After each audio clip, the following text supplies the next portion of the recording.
नमस्कार मेरे डॉक्टर साथियों। गीता फॉर डॉक्टर्स की हमारी इस खास श्रृंखला में आप सभी का एक बार फिर से बहुत बहुत स्वागत है। तो देखिए, पिछले विश्लेषण में हमने श्लोक 1 में अंधापन देखा और फिर श्लोक 2 में हमने असुरक्षा को महसूस किया। अब श्लोक 3 में वही असुरक्षा बोलना शुरू करती है और पता है, वो जो बोलती है ना, उससे बहुत कुछ सामने आता है।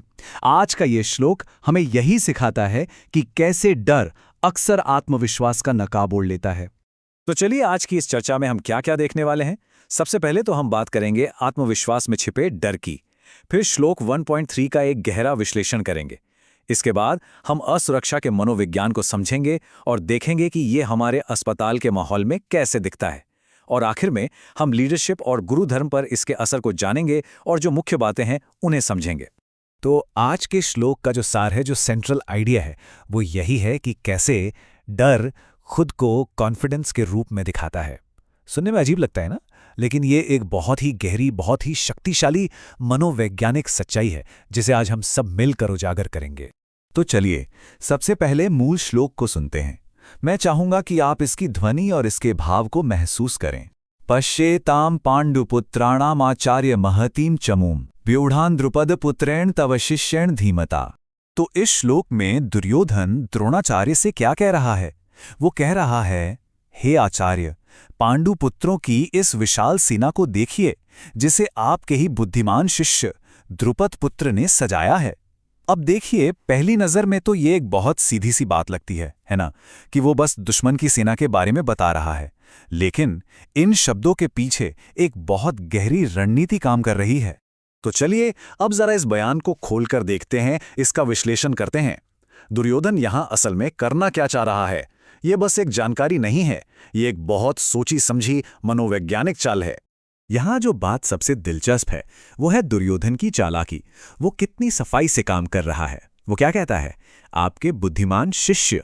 वो द्रोण को याद दिला रहा है कि पांडवों की सेना का सेनापति कौन है? द्रुपद का बेटा धृष्टद्युम्न, जिसे खुद द्रोण ने ट्रेनिंग दी थी। तो असल में यहां हो क्या रहा है? देखिए, दुर्योधन एक तीर से कई निशाने लगा रहा है। वो दुश्मन की ताकत दिखा रहा है, द्रोण को उनके पुराने अपमान की याद दिला रहा है, एक इमोशनल टेंशन पैदा कर रहा है और सीधे सीधे मनोवैज्ञानिक हेरफेर कर रहा है। तो एक बात बिल्कुल साफ समझनी है, ये तारीफ नहीं है, ये उकसावा है। दुर्योधन असल में कह रहा है, देखिए, आपका अपना ही स्टूडेंट आज हमारे खिलाफ सेना लेकर खड़ा है। ये डर और राजनीति का एक बहुत ही खतरनाक कॉकटेल है। और यहीं से ये श्लोक हमें एक बहुत गहरी मनोवैज्ञानिक सच्चाई सिखाता है। वो ये कि असुरक्षा कभी चुप नहीं बैठती, वो हमेशा अपने डर में दूसरों को भी शामिल करने की कोशिश करती है। दुर्योधन को अंदर से खतरा महसूस हो रहा है और इसीलिए वो अपने दुश्मन की ताकत को बढ़ा चढ़ाकर पेश कर रहा है। लेकिन सवाल ये है कि कोई अपने दुश्मन की ताकत को बढ़ा चढ़ाकर क्यों बताएगा, है ना? ऐसा इसलिए है क्योंकि डर की एक फितरत होती है। वो चीजों को हमेशा बड़ा करके दिखाता है और ये जो अतिशयोक्ति है, ये मान्यता चाहती है। वो चाहती है कि दूसरे लोग भी उसके डर को सही ठहराएं। मनोविज्ञान की भाषा में इसे प्रोजेक्शन या प्रोजेक्शन साइकोलॉजी कहते हैं। तो चलिए अब इस कॉन्सेप्ट को कुरुक्षेत्र के मैदान से उठाते हैं और अपने अस्पताल के गलियारों में लेकर आते हैं। मेरे डॉक्टर साथियों, अब जरा सोचिए, ये मनोविज्ञान हमारे हॉस्पिटल्स में कैसे काम करता है? क्या आपने कभी इस पैटर्न को अपने आसपास महसूस किया है? देखिए, दुर्योधन कहता है, पांडु पुत्रों की उस विशाल सेना को देखिए, और हमारे यहां अक्सर सुनने में आता है, अरे उस हॉस्पिटल में तो बहुत एडवांस्ड उपकरण है।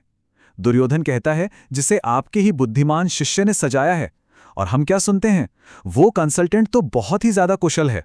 अब देखिए, कई बार ये बातें सच होती हैं, इनमें तथ्य होते हैं, लेकिन कई बार ये बातें भावनात्मक रूप से बढ़ा चढ़ाकर कही जाती हैं, ठीक वैसे ही जैसे दुर्योधन कर रहा है। और इसका नतीजा क्या होता है?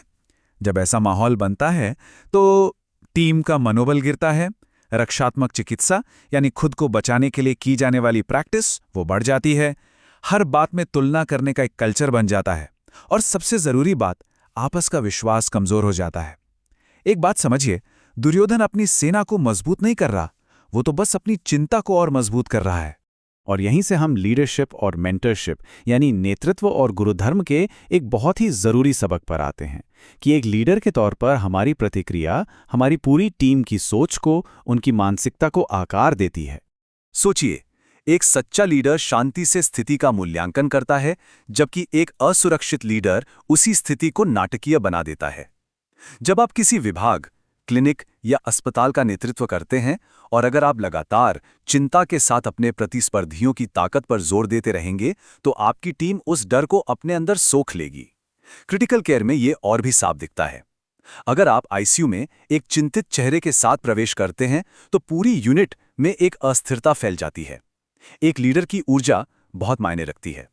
इस श्लोक में एक और बहुत बारीक बात छिपी है।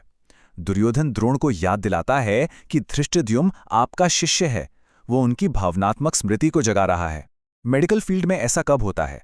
जब हम अपने स्टूडेंट्स की तुलना दूसरों से करते हैं, या जब हम अपने जूनियर्स को अच्छा काम करते देखकर असुरक्षित महसूस करने लगते हैं, खतरा महसूस करते हैं। लेकिन एक सच्चा गुरु, एक सच्चा मेंटर, वो अपने शिष्य की कामयाबी का जश्न मनाता है, भले ही वो शिष्य उनसे आगे ही क्यों न निकल जाए।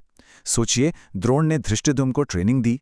अगर शिष्य इतना काबिल है तो ये तो गुरु की ही महानता है ना। मेडिकल फील्ड में हमें नई प्रतिभा से डरना नहीं चाहिए, बल्कि हमें गर्व महसूस करना चाहिए। तो चलिए, अब इस एक श्लोक से हमें जो गहरी सीख मिली है उसे समेटते हैं। ये सिर्फ एक लाइन नहीं है, यकीन मानिए, ये ह्यूमन साइकोलॉजी और लीडरशिप पर एक पूरा का पूरा चैप्टर है। तो इस एक श्लोक से हमारी डीप लर्निंग क्या है? पहली बात, डर हमेशा दुश्मन को असल से ज्यादा बड़ा दिखाता है। दूसरी, असुरक्षा हमेशा भावनाओं से खेलती है, उनका हेरफेर करती है। तीसरी, एक अच्छा लीडर बनने के लिए भावनात्मक स्थिरता बहुत जरूरी है। चौथी बात, गुरु धर्म में अहंकार की कोई जगह नहीं होनी चाहिए। और सबसे जरूरी पांचवी बात, कि एक शांत मन ही सच्चाई को, असलियत को ठीक ठीक देख सकता है। तो अगली बार जब भी आप पेशेवर प्रतिस्पर्धा का सामना करें, तो रिएक्ट करने से पहले बस एक पल के लिए रुकिए और खुद से ये सवाल पूछिए, क्या मैं सच देख रहा हूं, तथ्य देख रहा हूं, या फिर मैं अपने डर को और बड़ा कर रहा हूं? ये एक छोटा सा सवाल आपकी सोच की स्पष्टता को बचाएगा। तो देखा आपने, ये मनोवैज्ञानिक यात्रा कैसे आगे बढ़ रही है। श्लोक 1 में हमने अंधापन देखा, श्लोक 2 में असुरक्षा, और अब श्लोक 3 में डर से पैदा हुआ हेरफेर। देखिए, असली लड़ाई तो अभी शुरू भी नहीं हुई है, लेकिन मन का युद्ध, मनोवैज्ञानिक युद्ध, वो तो पूरे जोरों पर है। अगली कड़ी में हम देखेंगे कि कैसे दुर्योधन पांडव सेना के योद्धाओं की गिनती शुरू करता है और ये उसके डर पर आधारित लीडरशिप के बारे में क्या बताता है।